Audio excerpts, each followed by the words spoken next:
여러분, 지금 대한민국 경제의 심장부에 시한폭탄 하나가 조용히 째깍거리고 있습니다.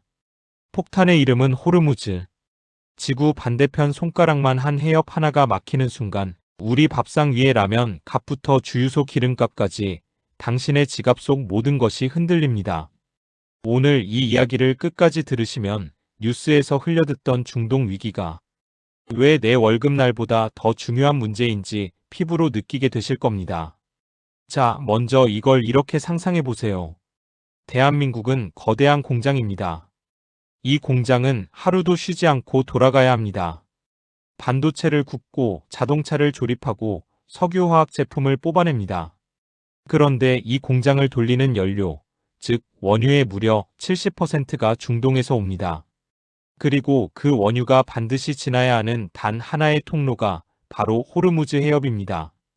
폭이 가장 좁은 곳은 겨우 33km, 서울에서 수원까지의 거리입니다. 이 좁은 목구멍 하나가 틀어막히면 대한민국이라는 공장 전체가 멈춰섭니다.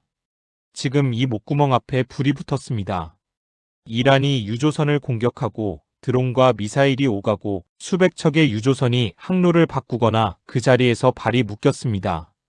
세계 석유 소비량의 20%가 이 길목을 지납니다. 전문가들은 최악의 경우 브렌트유 기준 배럴당 $150까지 치솟을 수 있다고 경고합니다. 지금 국제유가가 $80 안팎인 걸 감안하면 거의 2배 가까이 뛰는 겁니다. 이게 숫자로만 느껴지신다면 이렇게 바꿔드릴게요. 지금 리터당 1,700원짜리 휘발유가 3,000원을 넘어설 수 있다는 뜻입니다. 그런데 기름값이 오르는 것, 그게 전부가 아닙니다. 이게 진짜 무서운 이유는 따로 있습니다. 원유는 단순히 자동차 기름이 아닙니다. 우리가 먹는 음식을 포장하는 비닐, 우리가 입는 옷의 합성 섬유, 우리가 쓰는 스마트폰 케이스, 약품, 농약 비료까지. 현대 문명의 거의 모든 것은 석유를 원료로 만들어집니다. 유가가 오르면 이 모든 것의 제조 원가가 동시에 올라갑니다. 기업은 비용을 소비자에게 전가합니다. 마트에 가면 물건값이 오릅니다. 밥집에 가면 메뉴 가격이 오릅니다. 이게 바로 인플레이션, 물가 상승입니다.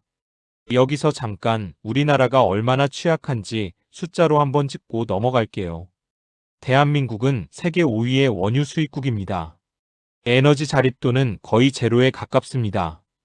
땅 밑에서 석유가 나오지 않으니 전부 사와야 합니다. 그러면 당연히 유가 변동에 극도로 민감할 수밖에 없습니다. 해외에서 원자재를 사다가 제품을 만들어 다시 해외에 파는 가공무역 구조가 우리 경제의 핵심인데 원자재 값이 폭등하면 이 구조 자체가 흔들립니다. 우회 항로 이야기도 빼놓을 수 없습니다. 호르무즈가 막히면 배들은 아프리카 희망봉을 돌아오는 엄청나게 긴 항로를 택해야 합니다. 이 경우 운항거리가 몇 배로 늘어나고 해상 운임은 최대 80%까지 폭등할 수 있습니다. 물건을 배에 실어 나르는 비용 자체가 기하급수적으로 올라간다는 뜻입니다. 원유를 사오는 것도 비싸지는데 가져오는 것 자체도 비싸지는 이중고입니다. 우리 기업들의 원가 부담은 상상을 초월하는 수준으로 커집니다. 삼성전자와 LG전자 같은 우리 대표 기업들도 이 상황을 예의주시하며 비상대응에 들어갔습니다.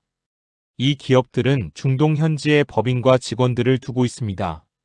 인명 안전도 걱정이지만 사업 연속성도 큰 문제입니다. 중동은 우리 가전제품과 전자제품의 중요한 수출 시장입니다. 전쟁과 혼란이 지속되면 현지 소비 심리가 얼어붙고 수출 물량 자체가 줄어들게 됩니다.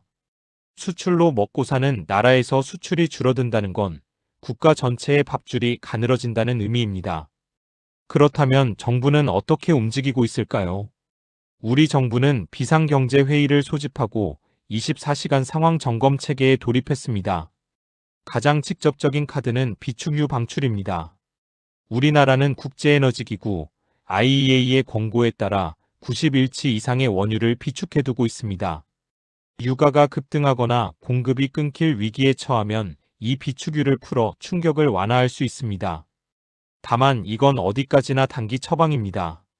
위기가 장기화된다면 비축유도 바닥을 드러낼 수밖에 없습니다. 더 큰 문제는 이 사태가 한국 혼자만의 위기가 아니라는 점입니다. 전 세계가 동시에 충격을 받으면 우리 수출 상대국들의 경기도 동시에 나빠집니다. 미국, 유럽, 중국, 일본 등 주요 경제국들이 모두 원유 수입에 의존하고 있습니다. 전 세계 물가가 오르고 소비가 줄고 기업 이익이 감소하면 전 세계 주식시장이 흔들립니다. 우리나라 코스피 지수도 당연히 영향을 받습니다. 중동 위기가 월가를 흔들고 월가가 흔들리면 여의도도 흔들립니다. 모든 것이 연결되어 있습니다. 환율 이야기도 빠질 수 없습니다. 국제 유가가 오르면 우리나라는 같은 양의 원유를 사오는데 더 많은 달러가 필요합니다. 달러 수요가 늘면 원화 가치가 떨어집니다. 원달러 환율이 올라가면 수입 물가는 더욱 비싸집니다. 이미 비싸진 원유를 더 비싼 달러로 사야 하는 이중의 악순환이 시작됩니다. 수출 기업 입장에서는 환율 상승이 단기적으로 유리해 보이지만 원자재 수입 비용 급증이 그 이익을 금세 잠식해버립니다. 이 모든 상황을 하나의 장면으로 그려볼게요. 지금 대한민국 경제는 목까지 물이 차오른 수영장 안에 서 있는 것과 같습니다. 호르무즈 해협이라는 수도꼭지에서 물이 조금씩 더 쏟아지고 있습니다. 아직은 코가 수면 위에 있지만 유가가 배럴당 100달러를 넘고 해상 운임이 폭등하고 환율이 출렁이기 시작하면 그 코 위로 물이 넘칩니다. 지금 필요한 건 수영장 물을 빼는 것, 즉 에너지 수입 다변화와 신재생 에너지 전환 속도를 높이는 구조적 해법입니다. 단기적으로 개인이 할 수 있는 일도 있습니다. 불필요한 에너지 소비를 줄이는 것. 이건 단순한 친환경 캠페인이 아닙니다. 국가 전체의 원유 수요를 조금이라도 낮추는 실질적인 경제 행위입니다. 에너지 절약이 곧 물가 방어입니다. 유가 폭등기에 에너지를 아끼는 건 내 지갑을 지키는 가장 직접적인 방법이기도 합니다. 중동의 불씨는 언제 꺼질지 아무도 모릅니다. 외교적 해결이 빠르게 이루어지면 위기는 단기에 그칠 수 있습니다. 하지만 미국과 이란의 무력 충돌이 격화되고 GCC 국가들까지 군사적 대응에 나선다면 이건 단순한 지역 분쟁이 아니라 전 세계 에너지 공급망을 흔드는 대형 충격으로 번질 수 있습니다. 우리는 그 충격의 최전선에 서 있는 나라 중 하나입니다. 오늘 이 영상이 도움이 되셨다면 구독과 좋아요 꼭 눌러주세요. 이런 경제 이슈를 누구나 쉽게 이해할 수 있도록 앞으로도 계속 풀어드리겠습니다. 세상이 복잡할수록 우리가 알아야 할 것들은 더 많아집니다. 간편 뉴스 정보 여러분의 뉴스를 보다 이해하기 쉽게 전하도록 노력하겠습니다. 다음 영상에서 또 찾아뵙겠습니다.